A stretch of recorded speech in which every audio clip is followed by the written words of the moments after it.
Hey guys, the Shadolance is back here with another review today. Today I'm going to be doing the upgraded AN-94, which is called the AN-94 TactOP. And I start off the game with a double kill with a grenade. Too bad that wasn't with the TactOP. Now I get some decent gameplay, but I gotta make this review quick because I didn't really have a lot of time to get a ton of footage. I wish I had more time, but I'm going to have to take a break over the next couple of days, just due to personal reasons. It's not a big deal. So I'm just going to go right to the review, and there's not going to be any music at the end of this one, so I'm sorry. The gun performs quite a bit differently than the actual AN-94, so it's like a whole new gun in my opinion. It does not have the double shot, it's full auto only. The damage is statistically the highest in the entire game. For an assault rifle, it is 49, which means it's pretty much a two-shot kill into the back of any light or recon vester, which is pretty nice. And portability is only 55. This is a very heavy assault rifle. Super heavy. You can't run very fast with it. I know it looks like I'm going pretty fast here, but keep in mind I have the maximum speed gear on, so that's why. And I'm going pretty slow for speed gear. Anyway, the rate of fire is 70, so that's about average. It's nothing special. It's a little higher than average, I suppose. The accuracy is 92, which is a little buff from the last AN-94. And this thing, the first shot's super accurate. You can tap fire the first 1 to 2, maybe even 3 shots. The recoil is also slightly improved. However, it's not great. It's been slightly improved since the AN-94, the full auto part of it, I mean. But with the double shotgun, it makes that it's a whole lot harder to control, since that was the #1 way to control the recoil. But tapping with this gun is still relatively possible, although it still has the bouncy recoil. It's just not as strong as the AN-94. Anyway, so one of the, I don't know if you call this an upside or a downside. I call it an upside because I love the iTech scope. Sorry, my fan's turning on behind me again. It's automatic. So the iTech scope, it's integrated. I did not put this on there. It's built into the gun. Now, I prefer an iTech scope, especially since I usually spray with this kind of gun. So that's an upside for me. But some people consider that a downside, especially people that would want to tap with this gun.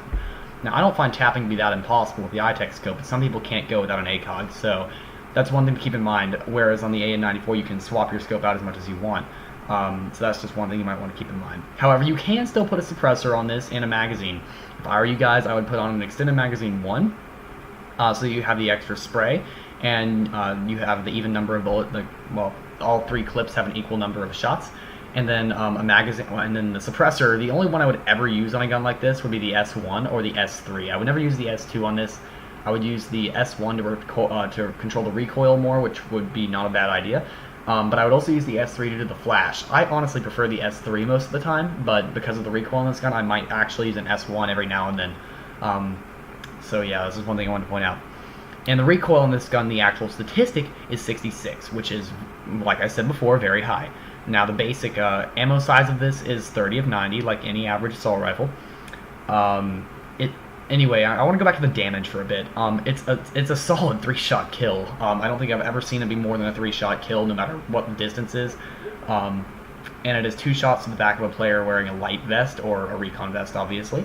I like this gun a lot because it acts sort of, I feel like, I know it's not a pistol, I know it's not a Desert Eagle, but I use it like the Desert Eagle. I walk in the end, just pop 1 or 2 shots into a guy's back and hope it kills him. I do spray a lot with this gun, a lot longer range than I should be using it for. This is a medium and short range gun. Now, short range, I don't think there's a single assault rifle in the game that will outdo this thing, in my opinion, simply because of the good spread for close range combat, like from me to the guy that just killed me. And medium ranges, it is still sprayable, so I think this is probably one of the best guns for that, since the damage drop off. It's kind of like a reverse, if you guys are mathematicians here, a reverse log graph, if you think about it. So it starts really high, so that the damage drop off is super good. It has high damage, and it goes out for a long ways and then drops off super quick. So it's a little bit like a reverse log graph. So if you guys know what that is, just wanted to, for anyone who's a little bit of a math nerd like me. So I get the winning game here, and I swap into oil rig. I'm not getting any kill creep gameplay this time, I don't think, so I apologize for that. And the oil rig gameplay is not as good as the Costa Recon gameplay, so I always put my best gameplay first. Save your best for last, because tomorrow you may not be there, and that's just kind of my outlook on life. So that comes out in my reviews too. Anyway, so to upgrade this thing, you need 20 of the red, like, recycle icon looking things. I forget what they're called. I want to keep saying reflex, but that's obviously not what it is. So that's just how I was looking at this a little while ago. So it requires 20 of those pallets, not replica pallets, I'm forgetting what they're called, my bad. The red ones, anyway. So not a whole lot more to say about the gun. A lot of it got said in the AN-94 review. They performed pretty much on par. So I think I'm kind of done talking about the gun. Keep watching the gameplay. Another thing I should point out, this gun is on par if you guys are going to watch. Actually, that's one thing I want to apologize for really fast. I meant to get my SG556 Mark II review out yesterday, along with my L96A1 Arctic Wolf review. I meant to get those out yesterday, so if you guys were waiting for those after I promised them in my previous review on the SG556, I apologize for that. I intended to get them out sooner than I did. But anyway, so that brings me to the point I was about to make. This gun performs on par with accuracy for the highest accuracy of any assault rifle. Sorry. That was just a small thing that popped up there. Sorry, it was just a small glitch with my fraps thing. At any rate, back to what I was saying. I don't have a lot of time here, so I'm going to wrap up real fast.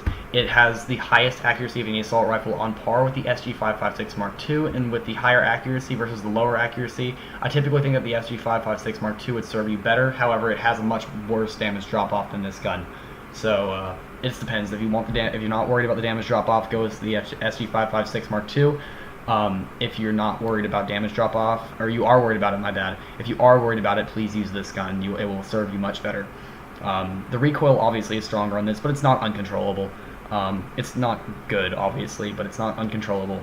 And yes, it actually is more accurate than the G36, although tapping, I still feel like the G36 is better because it has the sniper scope on it, the sniper magnification scope on it, which is very nice.